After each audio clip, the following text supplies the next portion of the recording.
Hi, welcome back to our channel. For this week's video, we'll be continuing on with our PTD400 label maker series. Today, I'm going to show you how to use the symbols and frames that are built onto your machine. And don't worry, I'll show you the giant chart that's included too.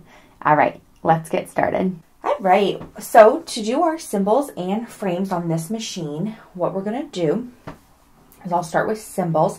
You'll notice you have a symbols key right here. We're going to go ahead and click that. I want to make sure that you can read this screen good. Okay. You'll notice you see the word history, and then over here in the bottom right, you'll see 1 of 21. That's because you have 20 different categories of symbols to use. Now, I know it says 21. One of them is history. So you have 20 categories ranging from like punctuation, numbers, you've got kitchen, seasonal, so on and so forth, animals.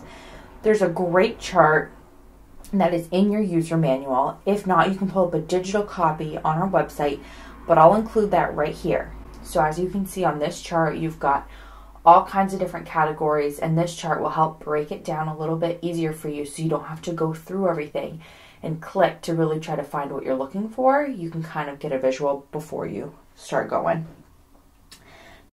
Now I'm going to go over here, and you can see me arrow down, and I'm going to hit kitchen. You see that? And I'm going to hit OK, or you can hit the enter. Either way, I'll hit OK. And then again, you'll notice you've got all kinds now, 30 different types of symbols under kitchen alone. So 20 categories, and then they're all pretty loaded. You can see what one I have selected on this right side here, and every time I arrow, that's going to change. You can see that. So let me see here what I can find. I'm going to do a glass of wine there, and I'll just go ahead and hit OK. And now you notice I've got a little glass of wine here. Now let's say you're working on a project and you worked for a wine company, and every label you had was going to have a wine glass on it, and it would just change with the name of the wine. A great way to quick shortcut so you didn't have to do that every time would be to hit symbol, and now you can go to history. So it's already selected on there, but if not, you could arrow. So arrow to history, hit OK. Now these are the symbols I've used on my machine. You can see that right there. So I'm going to arrow and go ahead into that wine glass we just used, and I'll hit OK. And then it pops up right there. Now this will save up to 15 recently used symbols. So this will help you if you're doing a project, with the theme specific on there, or if you're doing something that all of the symbols, you're going to use the same things over and over. That will dramatically save you time. The next thing I'm going to show you is the frames that you can use with your machine. So you'll see right here in the middle, you have the frames. We're going to go ahead and click that.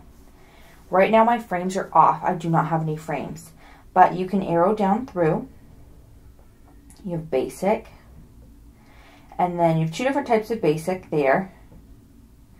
And then you've got home, school, appointment, hobby, seasonal. Again, you have a chart of this in your user manual. If you do not have that, you can pull up a digital copy on our website to do this. I'll include a chart right here in this video for you to quickly get an idea of what you could look at.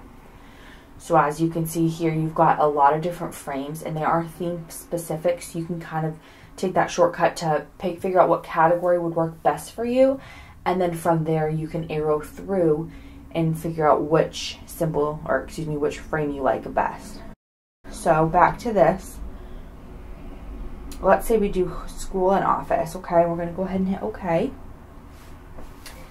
And you can kind of see here, you've got 16 under this one. So that's like a pencil, you've got an envelope, someone at their desk.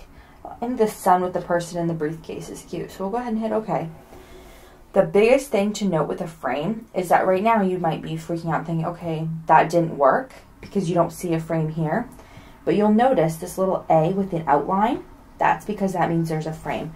So what we can do, we say we're going to type something out.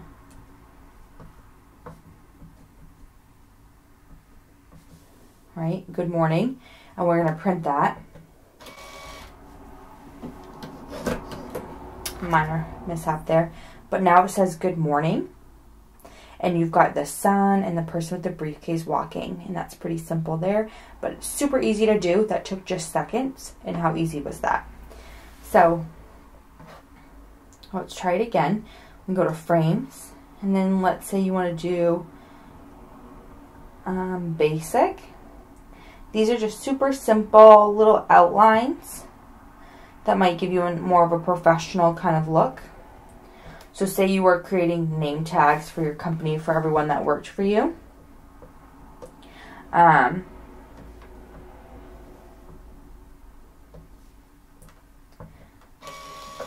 This is like, would be a nice little look on there. Super professional, clean, simple. An ivy there. Now again, the built-in symbols and frames have charts in your user manual that you can use to make it less intimidating, but super easy and super quick way to make your labels super personalized and unique. This is always a fun one to make. Please thumbs up this video and subscribe to your channel so you don't miss out on what we do next. I'll be covering how to adjust your label size, width, color, font, so on and so forth, and I'll show you how to do that on not only the entire label, but how to do that per line of your label. That means you can have 2 completely different font sizes, width, you name it, customized on each line of print. It's going to get pretty exciting. See you then.